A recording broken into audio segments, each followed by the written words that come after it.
Hello, Church of the Front Range. Jonathan Klein here, excited to dive into the first part of Esther with you today. But before we do, I thought we would start off with an important theme that we see profoundly throughout the book of Esther.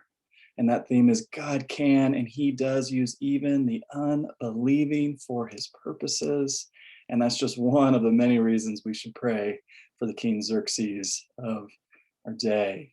Only God could use the most desperate of situations, the Jews' extermination, the hands of Haman, as we see in chapter 3, for his restorative purposes, Mordecai, the Jew being second to the Persian king Xerxes, as we see in the conclusion of the book of Esther. And God brought relief from sorrow and mourning and replaced it with rejoicing celebration, as we see in chapter 9. So as you read through Esther, please pay special attention to God's restorative act and his promptings to both Mordecai and Esther, and see how they respond. Now for our reading today, chapters 1 through 4, we start with a 6-month celebration of unimaginable splendor by worldly standards, all for Xerxes' glory and majesty. And this included much wine, verse 8 of chapter 1, and unkeenly request of Queen Vashti to display her beauty, which she rightly refused, resulting in keenly fury. All in all, this refusal resulted in Vashti's exile from Xerxes' presence and a royal decree that all women should respect their husbands. Now, why would the king do such a thing? Well, it was a matter of perceived disrespect. You see, his nobles feared the same disrespect would infect their homes if Xerxes, the highest office and thereby the highest marriage in the land, was in disrepair, at least as far as they were concerned. And this fear among the nobles, by extension, King Xerxes, set the stage for Esther to become queen. King, of course, could not be without a queen, so a search began, and that culminated in the crowning of Esther. But before her crowning, Esther had to endure a 12-month beautification process. That's chapter 2, verse 12. And it is said of Esther during this time that she won the favor of everyone who saw her. And so how could she win such favor? Well, it's really simple: divine favor, or God's favor. Remember that Esther would not be in this position had it not been for Vashti's refusal.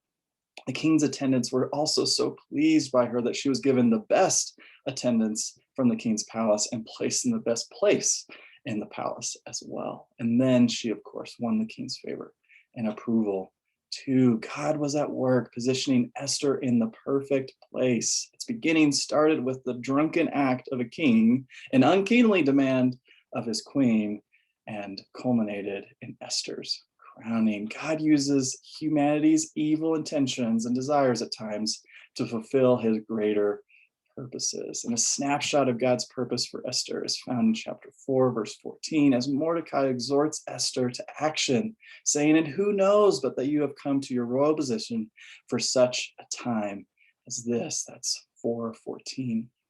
God had divinely provided for Esther and guided her life up to this point, and she had to make a decision. Her response to Mordecai's exhortation was to fast for 3 days. Esther recognized the need to prepare. She needed to be supported by both prayer and fasting. And some things, as we know from Jesus, require this special kind of preparation. Speaking of the demonic possession in Matthew 17:20, Jesus says, "Some kinds do not go out except by prayer and fasting." And tomorrow you will see how Esther's preparation pays off. But today, as we reflect on these 4 chapters, I have a few questions for you to consider prayerfully. What are God's plans for you specifically? We all have a call to live out the Great Commission by going out, but where? What vocation? What location? And 2, what are his purposes for you in this season?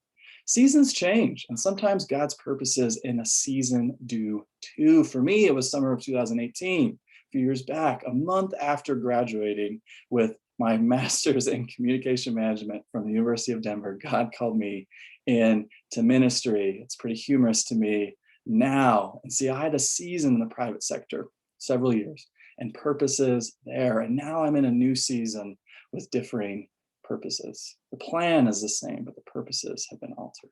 So, how do we live out the Great Commission in this season that we're in?